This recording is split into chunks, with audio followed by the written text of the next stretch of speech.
Jamie. Can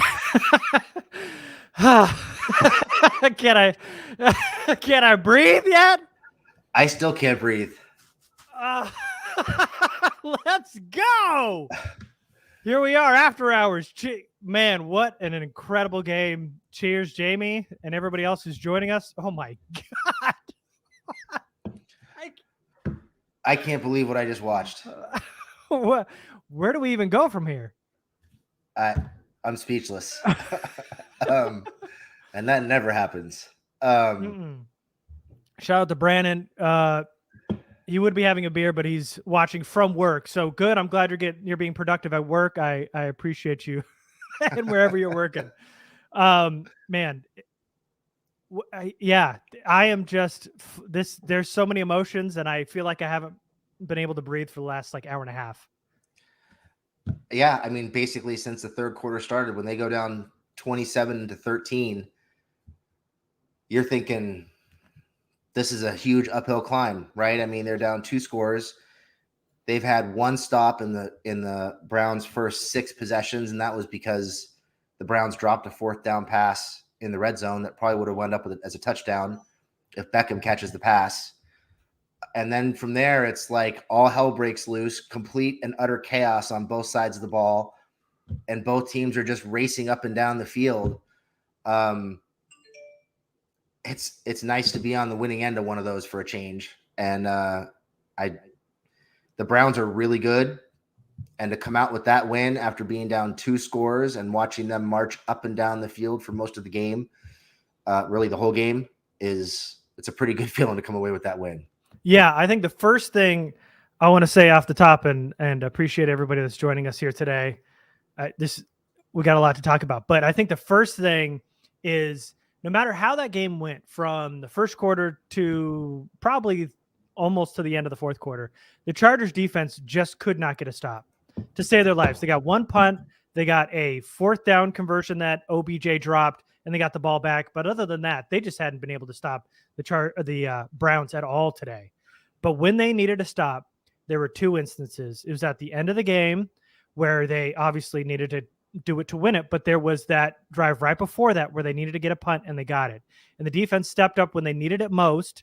The Chargers needed to get the ball back. They got it so they could drive and win that game. Now, we can talk about whether Austin Eckler should have wasted a little bit more time or not let the Browns tackle him into the end zone, and like the PI call, like the chat's talking about. But the most important thing to me here is that the Chargers defense needed 2 stops at the end of that game, and they got it. One to get the ball back in Herbert's hands, and the other was to win that game. And they did it, and they won. So no matter, they put up 40 plus, doesn't matter. The Chargers defense hunkered down when they needed it, for sure.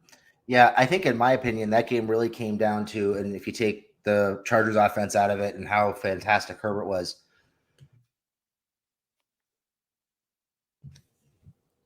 I think what that game ultimately comes down to is there are 2 holding penalties, I think, on consecutive drives for the Browns that put them at 1st and 20, that kill drives where they were moving the ball really well, and it forced them to punt. One of them allowed the Chargers to get to within 7 points, and I think the other one allowed the Chargers to tie it. And from that point on, it was basically a sprint. It was just a relay, a race to the finish line to see who could finish with the ball at the end and who could score the most points. And getting those 2 stops, getting those holding penalties, and being able to get those 2 stops to allow them to climb back into the game was huge. And then getting a couple stops in the fourth quarter when they really needed them was also huge. Now the clock management at the end of that game was not great. They left way too much time on the clock for the Browns after 2 scores. The one that was, I think, really egregious was the second to last score for the Chargers, where Keenan catches a 30-yard pass, and instead of getting down and letting the clock bleed, he runs out of bounds. The next play, Guyton catches that pass, and he's fighting on the sideline. They're trying to strip the ball from him, and then he stays in bounds, and then he gets flagged for taunting. And they're really lucky that they got both guys for taunting there instead of just Guyton, which they easily could have just flagged Guyton. So they let that happen, and then they have the screenplay to Eckler, where Eckler weaves in and out of traffic, and he gets the first down, and I'm thinking, go down, just go down and bleed the clock. and he kind of backs his way into the end zone. You can't blame him for scoring, but at the same time, you got to be aware of where the clock is, and you got to be able to get down there. They had 3 chances there. Then you have Cook running out of bounds on the last possession, and Eckler actually making the right move and getting down before they scored the touchdown. But the clock management was not great. I was shocked they kicked the extra point on the second to last score there with all the struggles that Vizcaino has been having. I was floored that they actually went ahead and kicked that. I thought for sure they'd go for 2, just reading the moment and making a decision based on how things are going in the game. They decided to kick it. It almost cost them. Thankfully, it didn't. But man, the last 7 minutes of that game were unbelievable. It was back and forth all day long. But yes, there was some. For sure. I mean, they left a lot of time for Baker Mayfield, but what was that play calling at the end for the Browns there? I mean, they were picking up 3 to 4 yard chunks, and they got, like 15 yards in 50 seconds. And they needed a touchdown. The play calling at the end of the game was bad. I don't know what they were doing. Yeah. Especially with the way they were picking up chunk plays against this Chargers secondary today. I don't know why they're throwing the ball underneath and trying to move the ball that way with no timeouts and less than a minute left. Really didn't make any sense. Yeah. So when do we want to get into kickers? You want to get this done now, or you want to push it down and talk about some of the more fun stuff first? Let's talk about the good stuff first. Okay. Nelson Moody asks, is this the game of the year? Is this it? Game of the year? Yeah, I think it probably will be. I mean, it's hard to imagine them topping this game. And I don't know how old everybody in the room is here, but this reminds me of a game the Chargers had with the Bengals. I want to say in 2006 or 2007. I think it was November, December. They were in Cincinnati. They fell behind big early. Rivers leads them to the comeback late in the game. I think he threw for like 400 yards in that game. It was reminiscent of that game. And that was the game that kind of propelled the Chargers into the playoffs that season. So hopefully the Chargers can build on this and take a really big win over a really good football team, clean up some of the defensive errors, clean up some of the time management errors, and maybe not have to give us a heart attack at the end of the game in the future. Yeah. Yeah. So, so we talk about it every week. Brandon Staley, already a top 5 Chargers coach in the history of the Chargers regime. Is he moved up to top 1 already with the way he coached today? I think he's there. I think you got to say he's there after that game. The thing that absolutely pushes it over the top for me was that going forward on 4th and 3 or 4, down 14 in their own territory. 24. Unbelievable set of gonads there for Brandon Staley. I can't. That was just a elite decision. He decided the only way to get back in this game is to go for it here. If we're down, the difference between being down 14 or 21 at this point doesn't matter. 2-3 score game. I mean, he had to go for it, and he played analytics again, and I just can't believe he made that call. Either we score here or we lose. Yeah. That's basically the decision he made. Yeah. If we don't get it, we lose. If we don't go for it, we lose. Yep. So we might as well go for it and try to go for the win. And that possession, that 4th down, and then the 4th down a few plays later in Browns territory, really flipped the game. It kind of got the offense back into the game, got everything flowing, and I think it gave the defense hope that the offense was going to keep them in the game when the defense was struggling. So that really flips the game. And I hear people praising Staley for having balls, for doing that, and yeah, it takes balls, but honestly, I don't think he had a choice. That if they punt that ball back to the Browns there, the way that the defense is playing, that game is not only over, but they're probably getting blown out in that game. Well, they had a choice because Anthony Lynn or Mike McCoy is punting that ball. He had a choice. They didn't have a choice. But Staley. If they wanted to win that game, they had to go for that there. Mm-hmm. It was a must-have situation. The game is over if they don't get it. Completely over. So kudos to him for making a call that maybe 1 or 2 coaches in the league make, maybe, just because everybody's stuck in the old way of thinking and the old way of coaching. But that's a call he had to make. if he doesn't make that, the offense comes off the field dejected. The defense is right back on the field after giving up a 52-yard touchdown run the previous drive and only getting a 3-play break after that touchdown. That game is over. So he read that moment perfectly, and he made the right call. Yeah. Yeah. We know this is true. Staley's definitely the front runner right now for Coach of the Year. For sure. Yeah. Yeah. There's no doubt with the calls he's making in key situations, and everything seems to be coming up his way when he makes those calls. It's hard not to see him as the front runner for Coach of the Year right now. All right. So I just want to get this over with, Jamie. And I want to talk about Tristan Vizcaino missing 2 extra points and almost costing the Chargers the game there. Kickers are not people or athletes, apparently. Well, okay. Can you make a 35-yard field goal? No. Okay. But you're not an athlete either. That's true. So what are we getting at here? I'm just saying. I just wanted you to admit that you're not an athlete. I was hoping you'd cop to that, but that's okay. So four missed extra points on the year, and what do you do from here? Is it time for the Chargers to look for a new kicker? Just use him for a kickoff specialist and go for 2 every play. I mean, that's partially tongue-in-cheek, but... Yeah. Do you start to think about Ty Long at this point? Well, I know they got to get an actual field goal kicker, but I mean, if you're so stuck on Vizcaino, I thought they'd go with Ty Long at the end there, just like how bad things were going. If they had to kick a field goal at the end of that game to win it, I thought they were going to let Vizcaino, but I would at least consider it, knowing that Ty Long can kick field goals too. I don't know how good he is now, but yeah, I don't know. I think they're going to stick with Vizcaino. I mean, they've invested some time in him already. They chose him over Badgley. Maybe they bring in some guys to work out to see if somebody catches their eye, but I think they're gonna stick with him for as long as they can. Yeah. Let's see. I was just gonna pull something up. I lost it here. So, good question and great name, Huge Ass. How can you accidentally find a good kicker in 8 years? How can you not? It seems like you should be able to just stumble into it. How can you not find a defensive tackle in 8 years? How can you not find linebackers in 8 years? It took him 8 years to find one productive offensive tackle.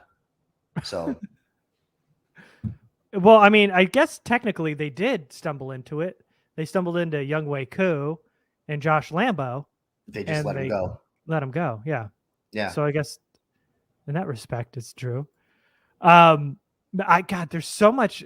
Where do we want to go from here? You want to talk about offense? Just some of the highlights of how this went. I loved the up-tempo offense early on for Joe Lombardi, and I loved how he sped it up on 3rd and 4th down when they needed to. And Staley, Lombardi, having what I tweeted this out, but I mean, just thinking about how incredible we've all talked about how Staley's been ballsy and he's, gambled a lot, but the way in which he's done it and been successful at it, they haven't missed a 4th down conversion this season, whether it be from a holding or pass interference call or not. And they've been highly successful at 2-point conversions. I don't know if they missed one. I might be wrong on that, but just the clip in which they're getting it is remarkable. Not just going for it's the right decision, but the fact that they're going for it and getting it almost every time is just amazing. Yeah, they've been really efficient in those situations. They have missed a 2-point conversion. They missed one today. That one for Eckler that got called back. Yeah. But I think the combination, I should say. Eckler missed it. You're right. Sorry. Yep. Samuel Gelber says the fake punt is the only missed 4th down. Last week against the Raiders. Yep. Makes sense. Yeah. And that's that wasn't one. Right. And that was a fake punt, but yeah. Yes, that counts. Technically, you were right. Yes, Sam. Good job. And they had one with Keenan called back for a penalty too, I think, against the Chiefs, right? But then they end up going, but they went for it on 4th and 9, didn't they? and get it? I'm thinking about the one earlier in the game. I don't know. Anyway, Maybe I'm wrong, but regardless, they have rolled the dice a lot and they've been highly successful. And honestly, when you think about it, in those situations, if you need 2 or 3 yards and you don't have one play that you love to get you 2 or 3 yards, you're not much of an offensive coordinator. You don't have much of a playbook. So you'd like to think that they have several plays in that, 2 to 5 yard range that they know they can get what they need when they need it. That will embolden them to take those chances when they need to. And so far, they've had a lot of success doing that. And it's so refreshing seeing that after 8 years of McCoy and Lynn, they're going to punt it on every 4th down.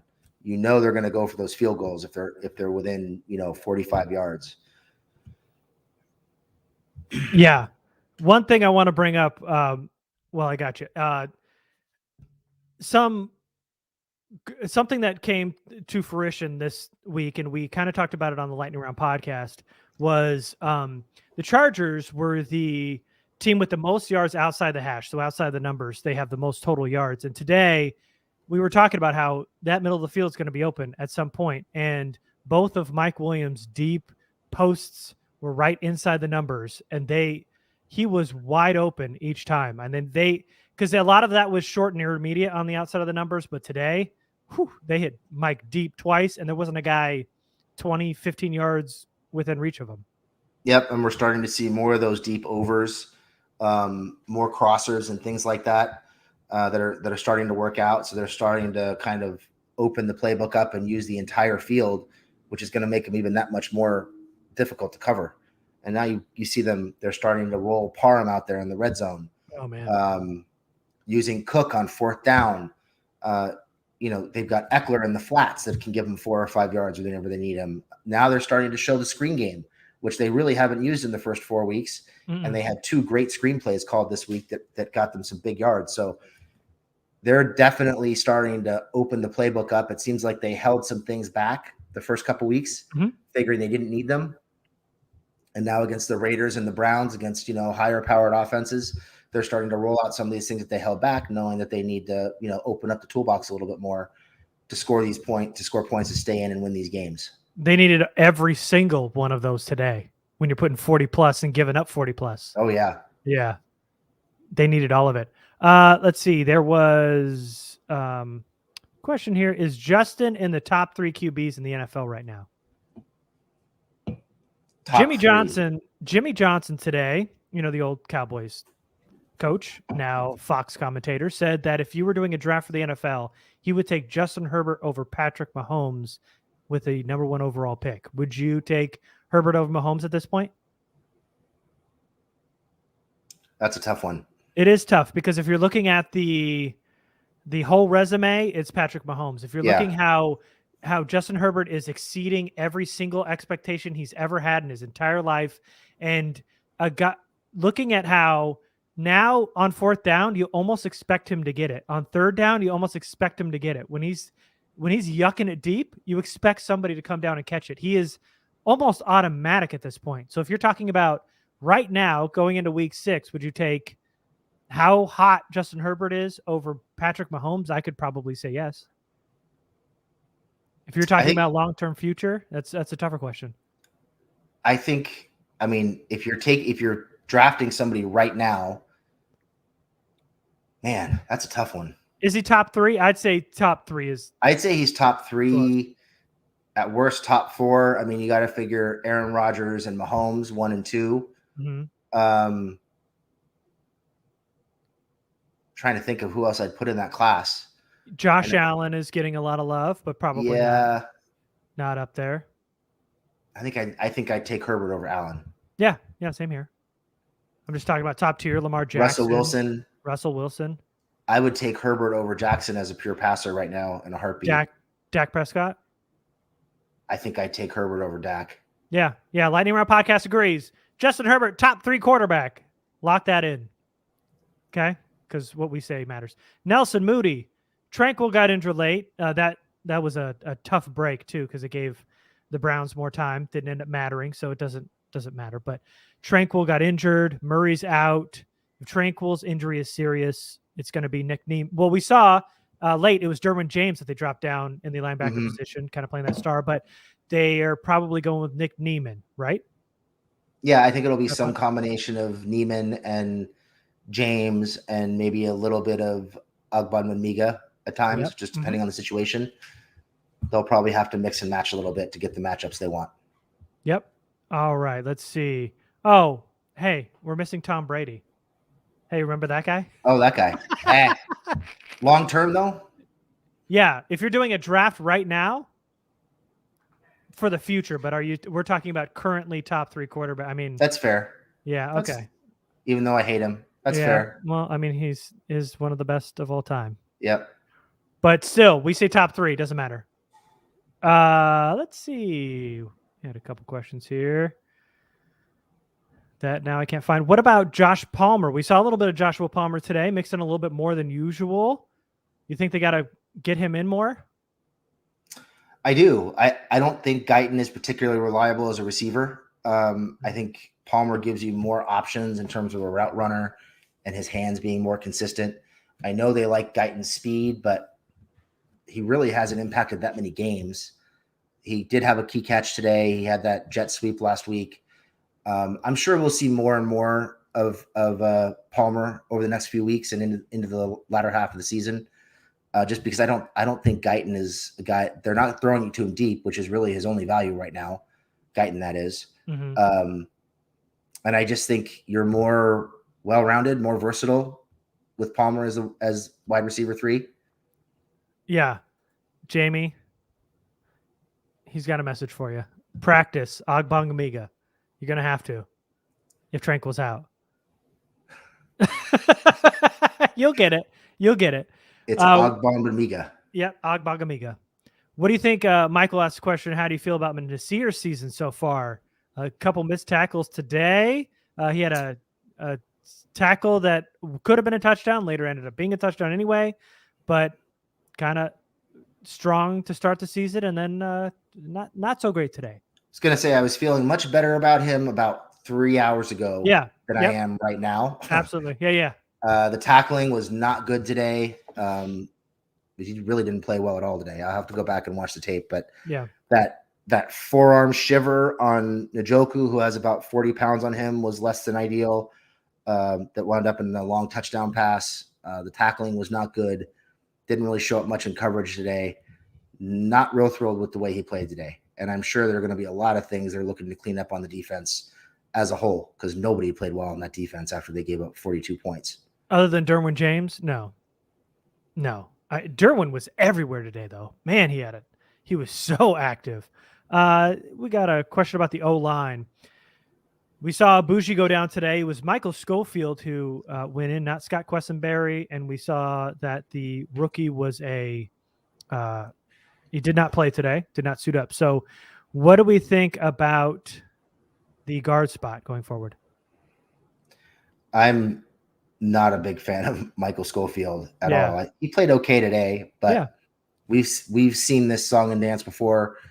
It's not going to end well if he has to play a lot of snaps. So hopefully they start looking at Hymus over the next few weeks and getting him some more snaps if Ibushi is down long term, because I don't think Michael Schofield is the answer. Like I said, we've seen that before. Yeah, it's not going to end well. He wasn't the answer 4 or 5 years ago. He's certainly not the answer now.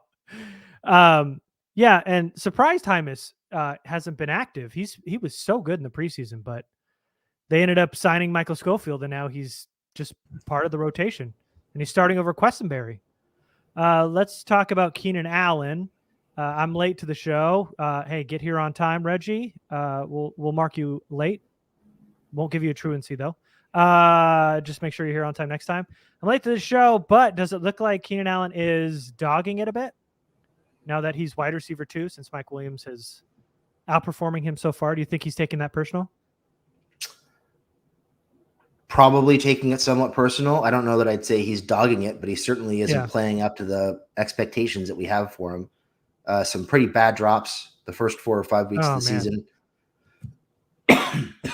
Yeah, there was a catch in tight coverage that hit him right in the shoulder, and he dropped it on a pretty important. I think it was a 3rd down at that point. It was a third down, but then he caught the preceding fourth down play. Right, he did. He did make the 3 or 4 catches they really needed him to make in that game. He came down with, so I'll give him credit for that. Yeah, but it doesn't seem like he's as sharp as he's been. The hands certainly aren't as good.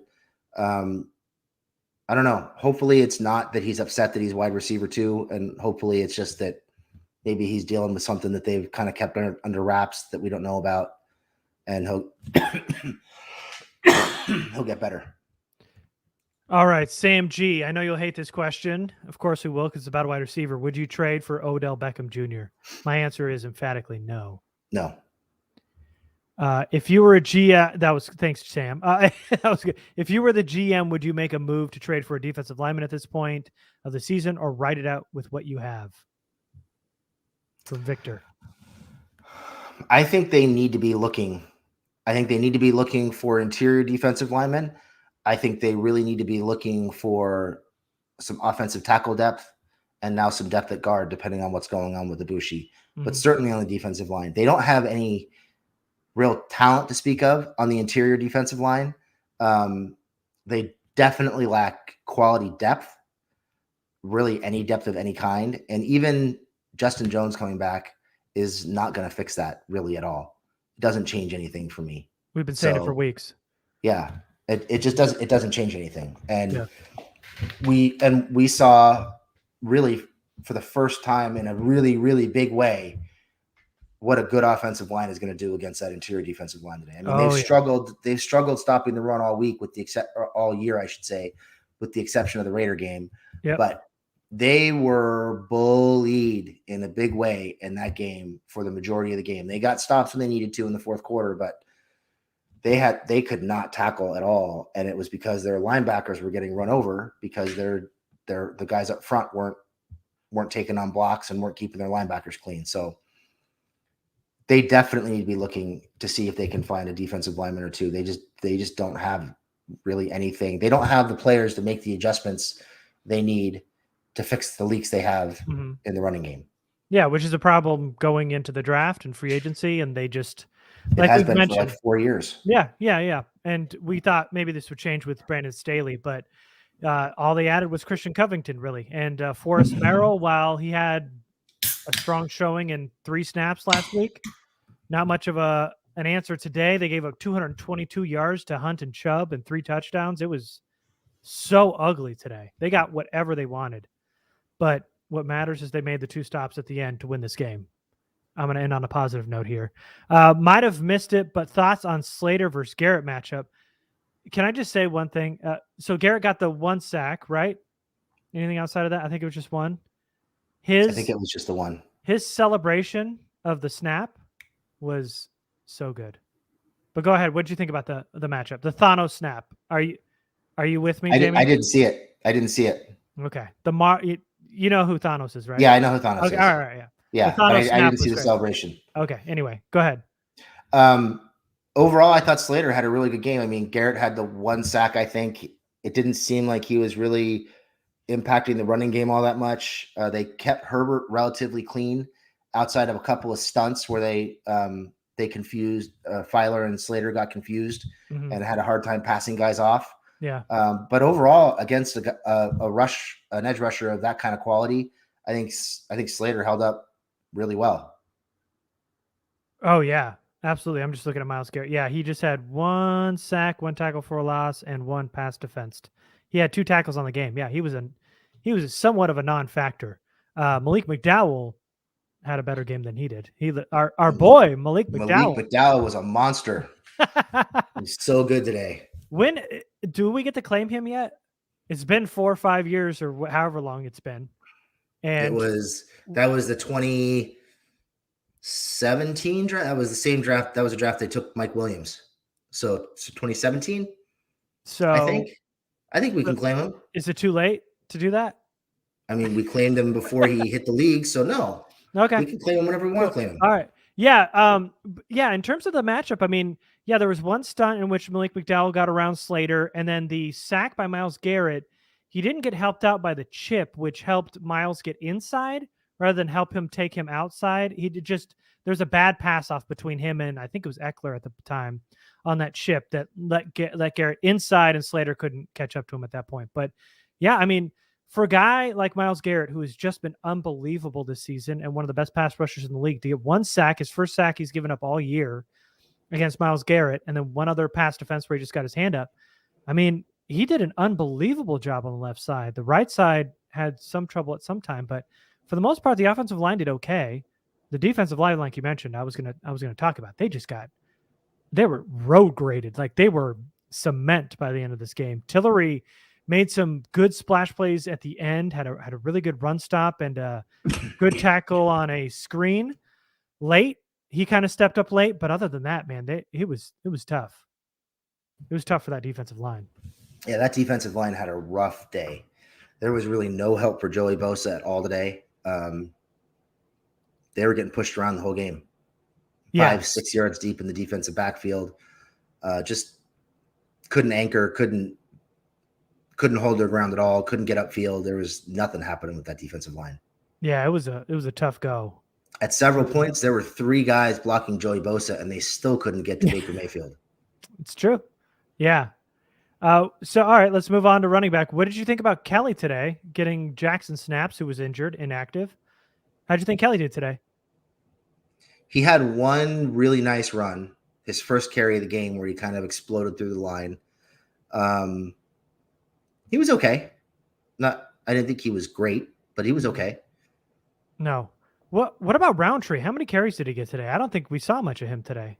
I don't think he carried it at all, did he? I thought I remember one. No, he didn't carry it at all. No. It was all Joshua Kelly. Yep. 2 yards, 17, or 2 carries to 17 yards. Wow. Huh. And Austin Eckler, 66 yards today.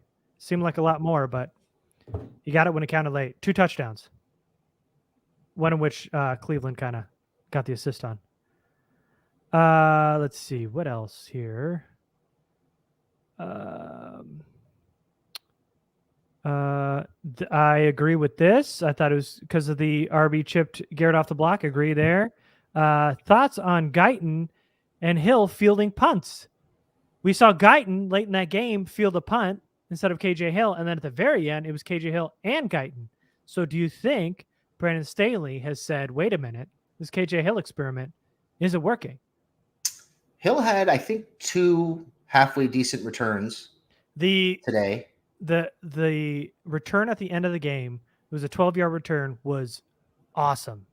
Very good. Just to weave his way in enough to get it past midfield and give the Chargers good field position. That was excellent by Hill. Yeah, that was one great return for sure.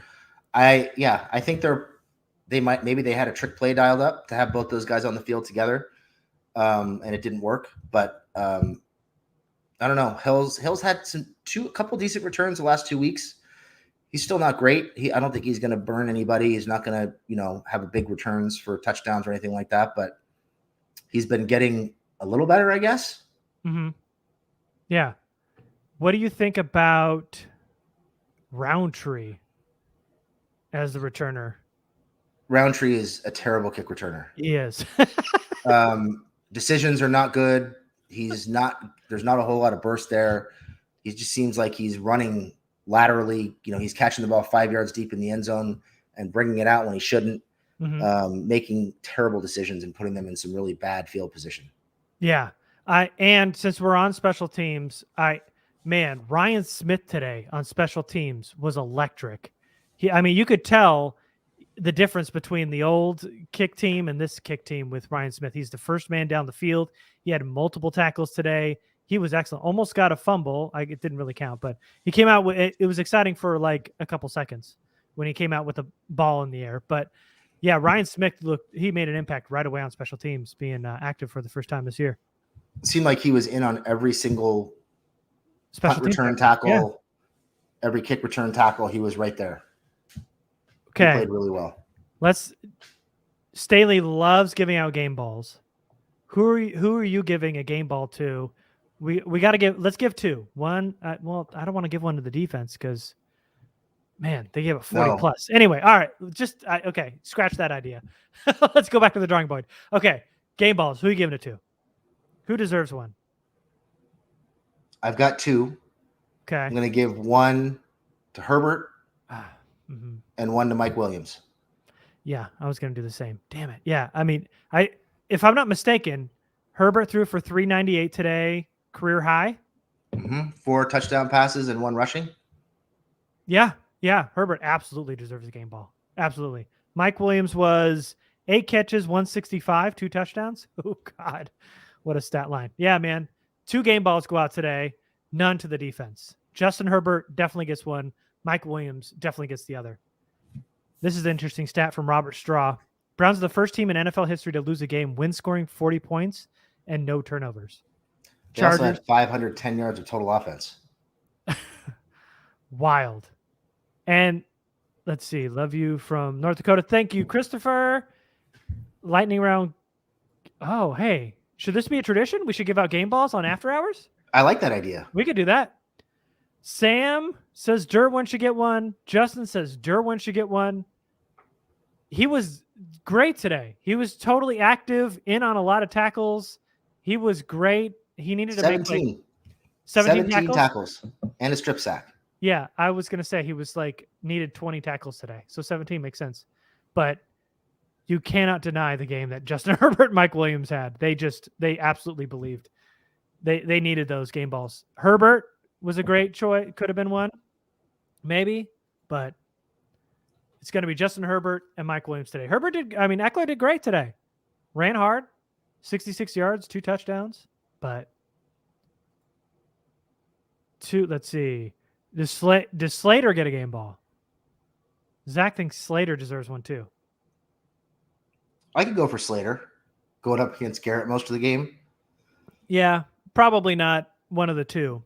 But what about well, first of all, you said Stanley. And if you mean Matthew Stanley, who works at Bolts from the Blue, absolutely not. If you're talking about Brandon Staley, and that's a typo, sure, he can give himself a game ball. Why not? We can go for that, but we're only giving 2, right? Yeah. And let's see. There's a correction here. 166 yards total, 3 touchdowns. Yeah, I was talking about on the ground, but total 116 yards, 3 touchdowns. Great. Love it. Brandon wants to know win-loss record for the next 4 games. I'm going to pull up the Chargers schedule, and we're gonna say win or loss. Can we just say 4-0 right now and not even look at it? Because that's kind of how it feels right now. They are unbelievable. If they can go out and beat the Chiefs, Raiders, and Browns at their absolute hottest points, I could give them 4-0 right now. By the way, the Raiders got held to 9 points today. They broke them. The Chargers broke the Raiders. Okay, so next 4 games. Let's start with one. Ravens. In Baltimore, Jamie. That's a tough one. It's a win for me. I'm going to say win because I think they can force a couple mistakes from Lamar. Yeah. Mm-hmm. Okay. Patriots at home. They'll win that one. Same here. They're going to play the Eagles in Philly. I think they win that game. I agree. All right, last one. Vikings at home. I got them 4-0, baby. Are the Vikings totally healthy? Well, Dalvin Cook was inactive today. He could be back. That's a loaded offense. Madison and Cook. They have a pretty good defensive line, too. Not bad. A lot of good receivers. What the hell? I'm feeling good. I'll go with a win. Yes! Yeah! Lightning Round Podcast says 4-0. Let's do it. Okay. Let's see. I don't know what you're talking about, Reggie. We gave it to Herbert. Is that what you're talking about? The game ball? Yeah. That was the first one we gave out. Both of us gave it to him. Jamie, you drinking a Pilsner? No. I unfortunately am allergic to beer. So I'm drinking Cutwater, right? Water Vodka Mule. Mm-hmm. Yeah. Yes, sir. All right. If you had to give a game ball out to defense, who are you giving? I don't want to. They gave up 42 points. I mean, it'd have to be Derwin. Yeah. That's the right answer. Okay. What are your thoughts on Joe Lombardi? so far? I know he takes a lot of shit during the games because it seems like the play calling isn't always great. And I think his play calling gets better every week. And shit, he scored 47 points this week. So he's doing something right. Yeah. 28 last week. The offense gets a little bit more efficient. He's fixed the red zone issues. Oh yeah, that was a major issue that we were griping about after the Dallas game. Yep. I would like to see better third down efficiency so they don't have to go for quite so many fourth downs. But they're so good in the red zone and they're dialing up explosive plays. They're able to run the ball when they need to. I think Lombardi has been really good, and I think he's progressively getting better with the way he's mixing in guys like Cook and Parham and finding big plays for Mike. He hasn't really gotten Keenan going yet.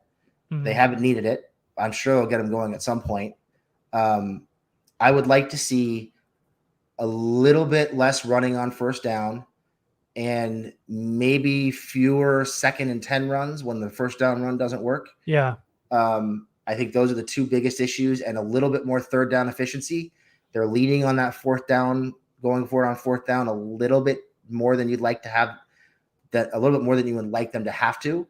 But overall, I think Lombardi's been calling very good games, and he's getting progressively better as he's figuring out who does what and how to put everybody in the best position to succeed. So I have very few problems with Lombardi. I think most of it is just little attention to detail, cleanup type stuff, and opening things up a little bit more on first down, so they're not behind the sticks on second and third down quite so much.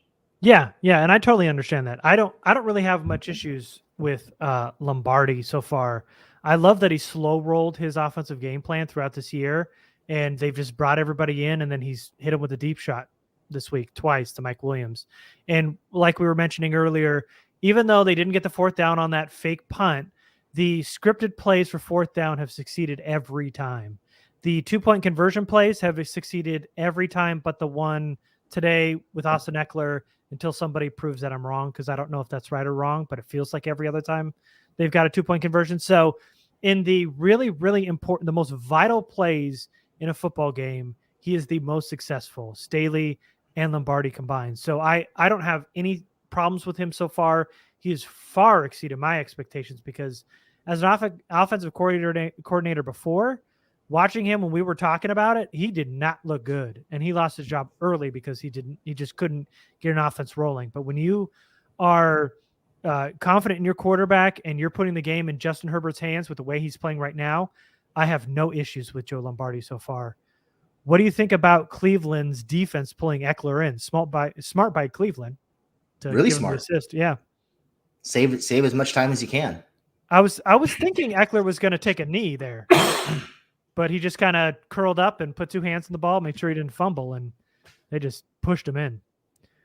Are the Chargers the best team in the league? I say no, behind the Buccaneers. I don't think they're the best team in the league. I mean, the defense isn't playing as well as I think it can. Yeah. They still have issues on special teams, even though it hasn't hurt them yet. And it did get better with Ryan Smith coming back this week. I'm not ready to say they're the best team in the league. I'm not really even sure they're the best team. I know record-wise they're one of the best teams in the AFC. I'm not even sure right now that I'm ready to say they're the best team in the AFC. They might be at the end of the season. I think they probably can be. Mm-hmm. But, they've had some things go their way. They've played well. They've found ways to win. They've had some luck as well. And they have created some of their own luck, which is what good teams do. But I'm not quite ready to say they're the best team in the league yet. Yeah, I don't think so either. Do you think the Chargers should be 5-0? I say no, because they're not. You mean because of the referees against Dallas? No, man. I can't go that far. Can you? I mean, they had every opportunity to win that game, and they shot themselves in the foot. So there were some calls that did not go their way that were terrible calls, but a lot of those penalties were correctly called. I think we said 9 out of the 12 penalties they had in that game were correctly called. So they lost that game because they hurt themselves too many times. Oh yeah. Mm-hmm. Yeah. Shot themselves in the foot too many times. Yeah. Is Staley number 1? Oh, we already answered this. Do you mean in the league? Let's talk about the league, because I think you're doing the ongoing bit that we talked about, being the number 1 Chargers coach of all time. which is yes. We said yes. After today, yeah, man. Number one. What do you think in the league right now? I still think Arians has it. Best coach? Just the way the Bucks are playing right now. They're a buzzsaw. Yeah. I don't think you could say Staley's the best coach in the league yet. No. Do you think that Myles Garrett is Slater's biggest challenge thus far? Is that Chase Young? That's probably a close one. I'd say Garrett was probably Slater's biggest challenge. Yeah. Yeah, I agree. And he did great today. Let's see. Jamie, asking about your softball season. Is it over yet? Is that why you're here so early? Not quite yet. Gracie had a bye today, and Ellie had a game early this morning. So got a couple weeks left, and then a tournament for Gracie, and then we're done. Okay. We need to rank our top 5 best teams in the AFC.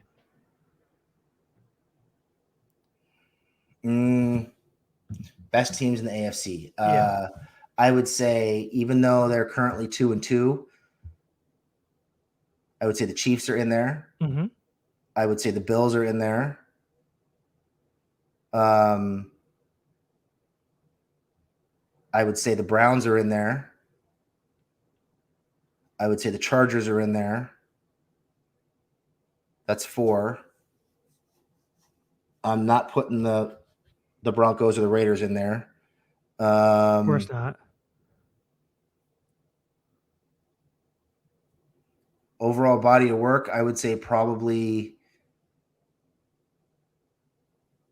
maybe the Ravens in the top 5. Okay. Yeah, because right now in the hunt, Chargers are number 1 in the AFC. Ravens are number 2. Bills are 3. Titans are 4 at 3-2. Bengals are number 5 at 3-2. The Raiders and Broncos are 6 and 7 at 3-2. And Browns and Chiefs would be out of it. But I think you're right. I think Chiefs are in it. Chargers, Ravens, Bills. That's what is that? 3 or 4?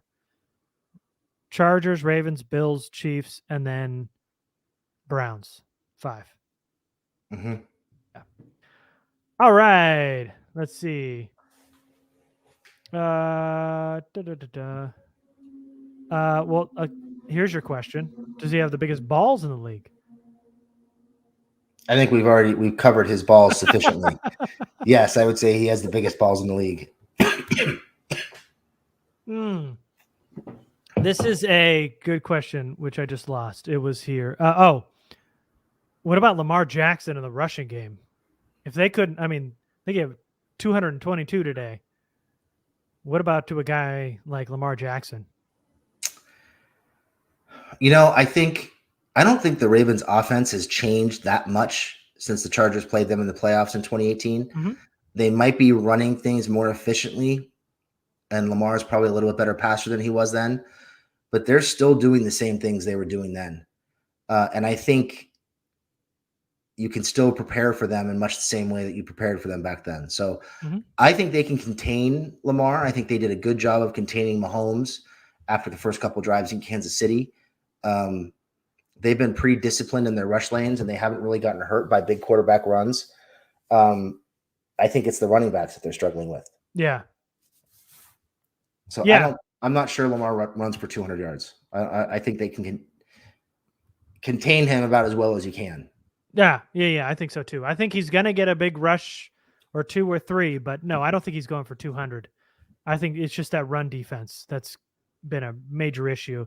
And they've done a really good job in containing quarterbacks on the run this year. So, yeah, I don't think that Lamar goes for 200. And hopefully they run that big nickel like they did in the playoffs. And maybe a guy like Alohi Gilman or Tavon Campbell is the extra DB in there, and they can kind of bracket him and chase him down like they did in the playoffs a couple of years ago. Let's see.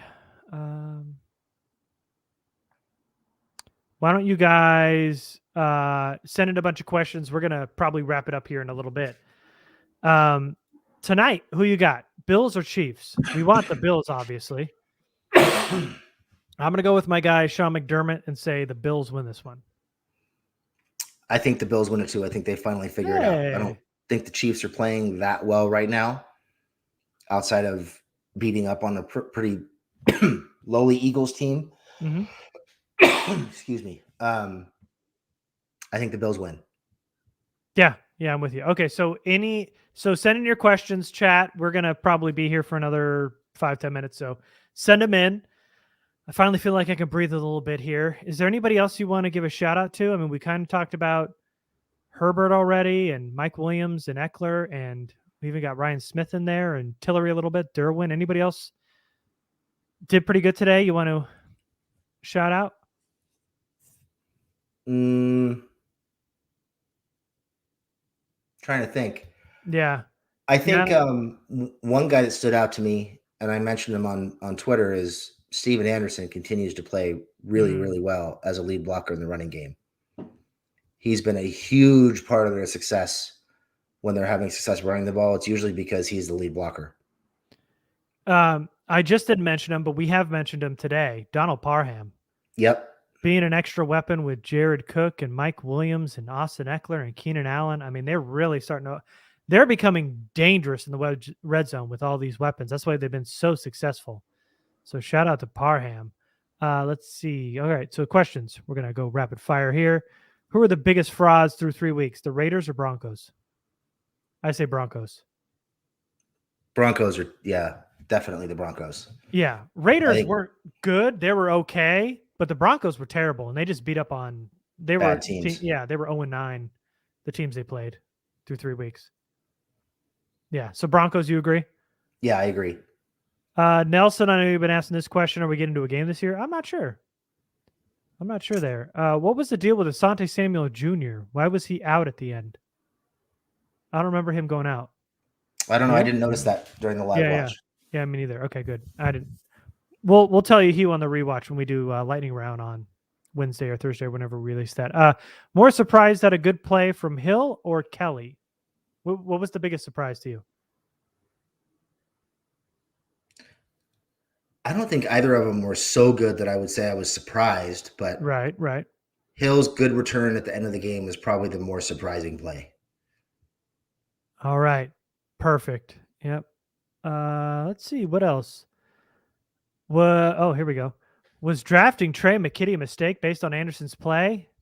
I think we said it after the draft. He's been inactive every game of this season. Drafting Trey McKitty was a mistake the moment they called his name. Yeah. It had nothing to do with Anderson's play. No.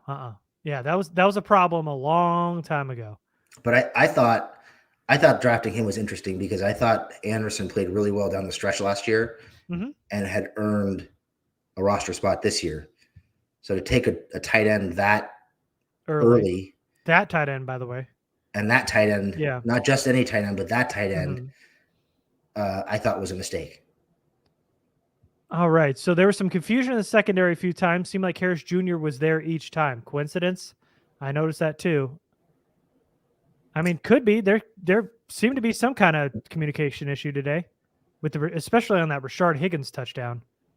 Yeah, it seemed like Samuel and Harris couldn't get on the same page about who was doing what. Yeah.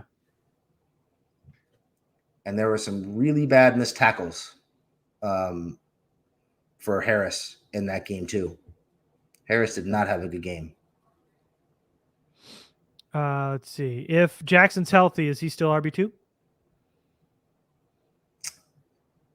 I would think so.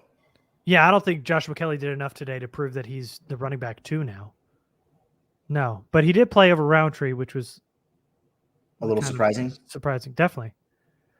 Let's see. Okay, let's see. Okay, let's finish it up here with this.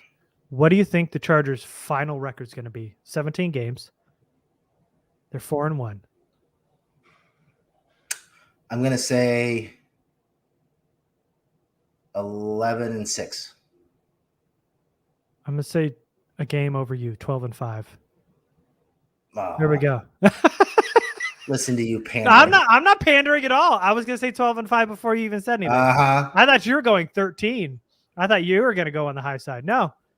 With the way they're playing right now, and we just said they're going to go 4-0 here in the next 4 games. So how do you not go that high?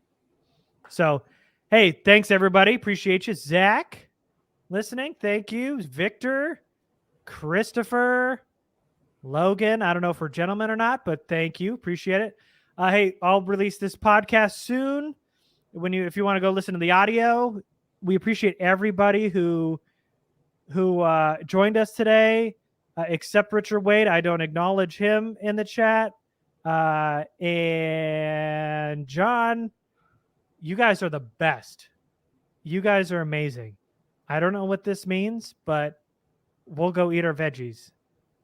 Is that because we can't breathe after this game? It was the Chargers, not our diet. But thanks, guys.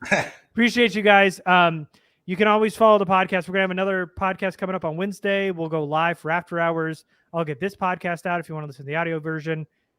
Thank you all for listening. I'm at Garrett Sisti. Jamie's at lightning_round on Twitter. Make sure to subscribe to the podcast. Love you guys. See ya. Thanks, everybody.